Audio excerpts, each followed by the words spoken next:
Good morning, folks. I'm Kulp. I'm the Supervisory Fishery Biologist at Great Smoky Mountains National Park. And I'm excited to be here today to talk to you about some of the different factoids and curiosities about aquatic resources, specifically fisheries in Great Smoky Mountains National Park. So, first thing I want to talk to you about is my beautiful 526,000 acre office. It's just a beautiful place, and I'm very fortunate to be able to be a steward of the streams and the aquatic resources in the park. Again, the park is bisected by the Appalachian Trail, 526,000 acres, about equally divided on both sides of the mountain.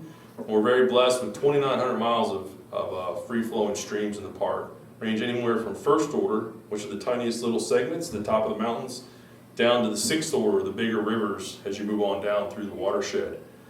We have hundreds of different types of wetlands in the park, which a lot of people don't realize. Very, very unique resources, very speciose, a lot of different species there. And then my world, the fish world, we're very blessed as well. We have over 70 different species of fish in 12 different families, including some federally threatened and endangered fish species as well. And finally, we have a lot of different aquatic insects. We call those macroinvertebrates. Over 900 species and counting, many new to science, and they're a very, very large number of species, but not very many in terms of density, because it's really low productivity water in the park. So we'll talk a bit more about that a little bit. But when we start talking about the fish species of the park, again, we have 12 families of fish in the park, and what people don't realize is that there's a lot of different types of things in there, many of which they don't even know are there. We all know about the trout and the bass and things like that, and the trout family or the salmonid family and the bass family. We have things like lampreys that live in the park. They're non-parasitic. They don't necessarily eat other fish like the sea lampreys do. These are filter feeders. They live in the sand and in the silt, and they filter things. We have really brightly colored fishes like the darters and some of the shiners and minnows that we'll talk about a little bit later. And of course things like sculpins and even some leftovers from the days when there used to be an ocean close by here, the Smokies, eons ago.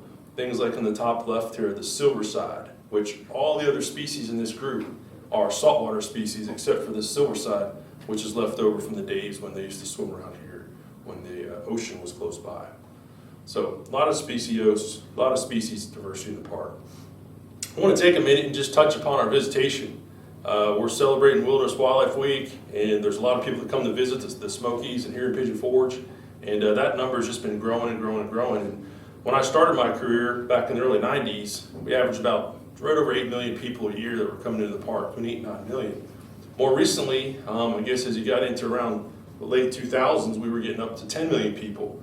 But really within the last several years, we've been hitting the 12 and now 13 million visitor mark in the park, which is phenomenal visitation, the most visited park in the United States. And in fact, this year we're on track to set a record, given that we've already exceeded 12 million visitors at the end of October with 2 months to go.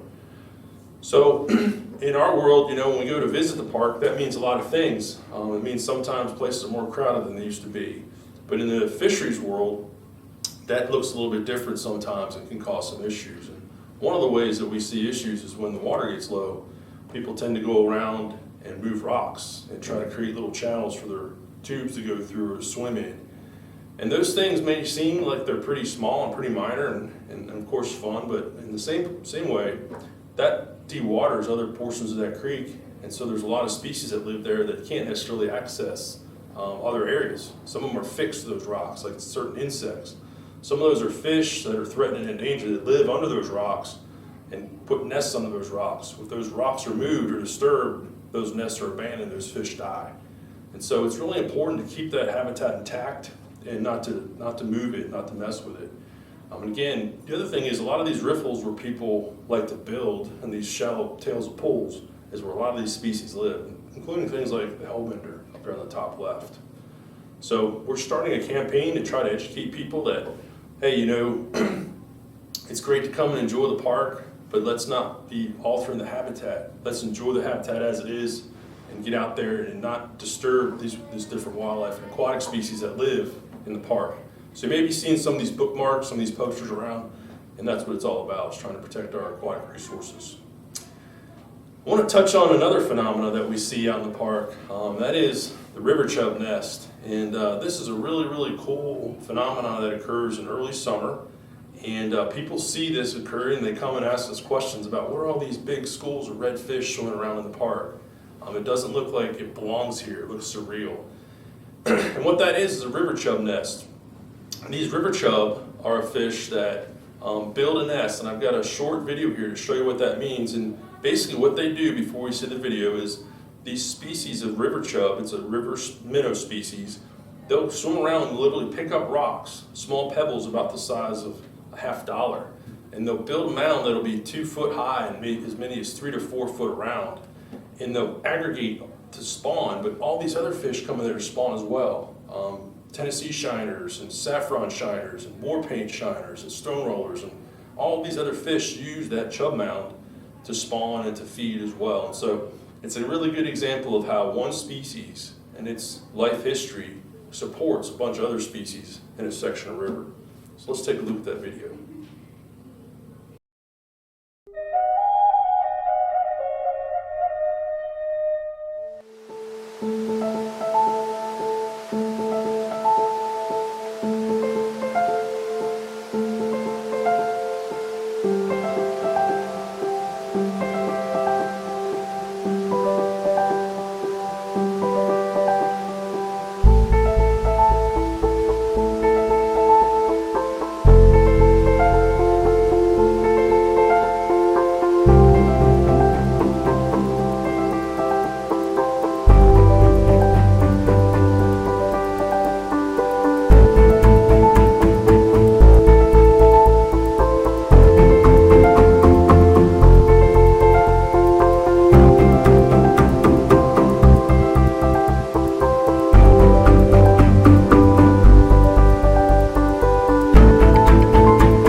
So there you can see that's a really cool example of how these fish aggregate, how some of them fight with each other, how they move the rocks around, and some of those fish again are there to spawn and some of them are there to feed on the eggs of the fish that are spawning. And so it's a really cool phenomenon. So if you see that out there this June, July, you'll know what's going on in some of our bigger rivers.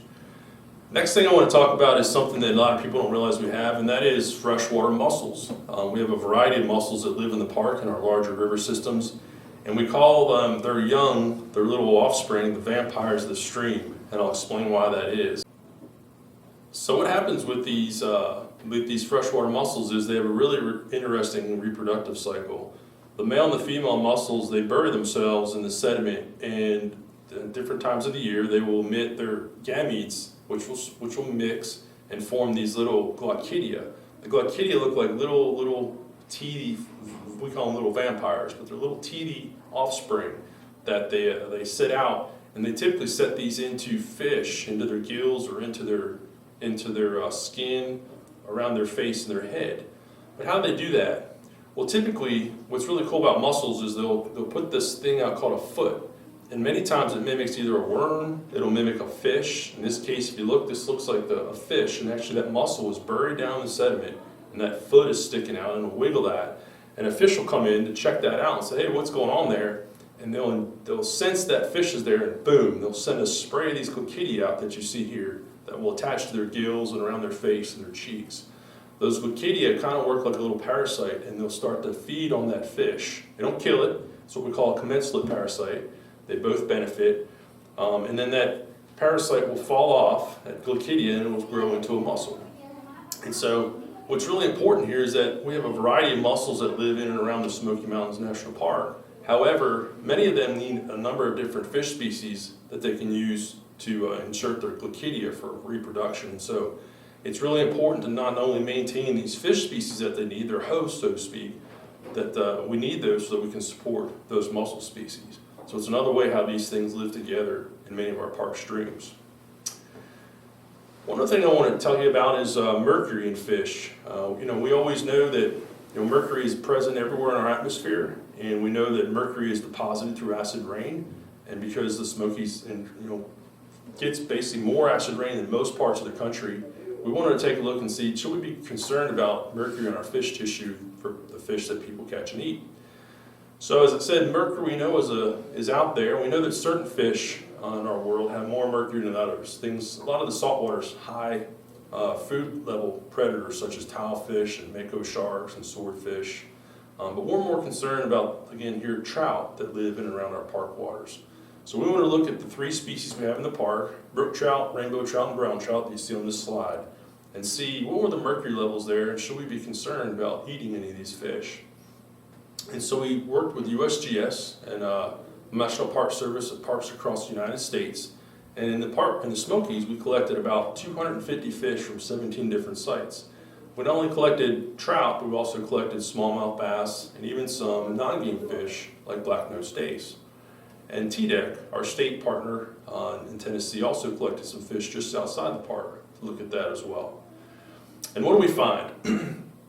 Basically what we found is that in the blue squares, the brook trout, and the red circles, rainbow trout, the bottom of this axis is total length, okay?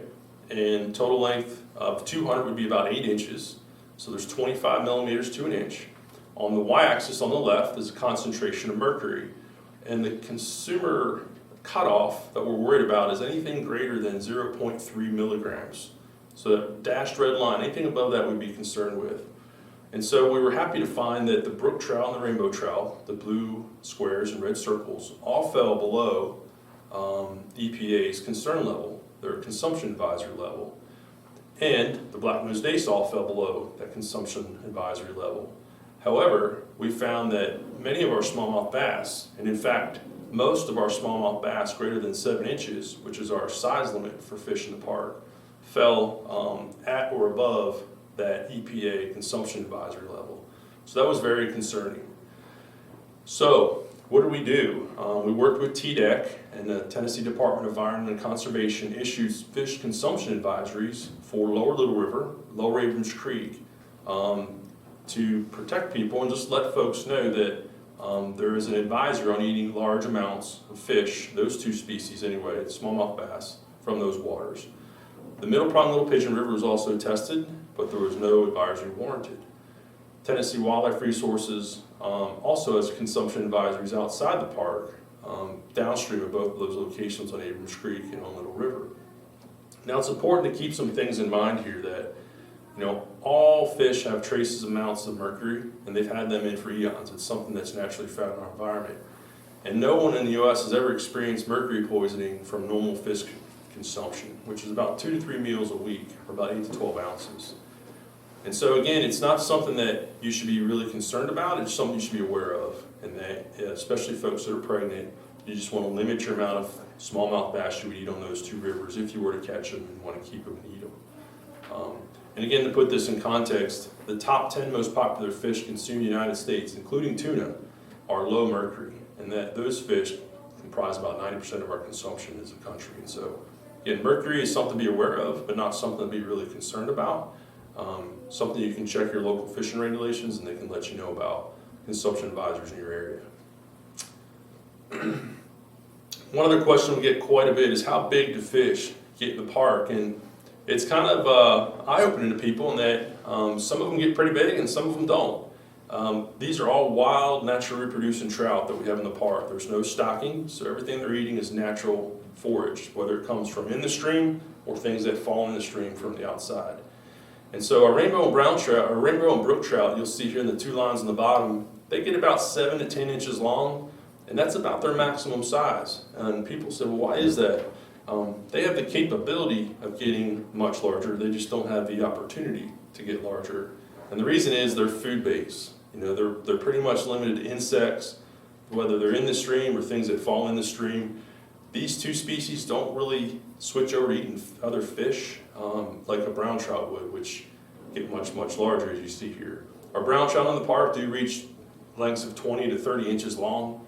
And in fact, people regularly catch those big fish if they know how to catch them. And they're found throughout many of the larger rivers in the park. So what's the difference? You know, why do brown trout get so big? Well, the big reason is, again, when they get about 7 to 8 inches long, they switch mostly to eating fish. And that protein base allows them to get much, much larger. In fact, they'll keep eating fish, including large fish, 7, 8, 10-inch rainbow trout, if they have the opportunity to, as they get up into that 20 to 30-inch size range.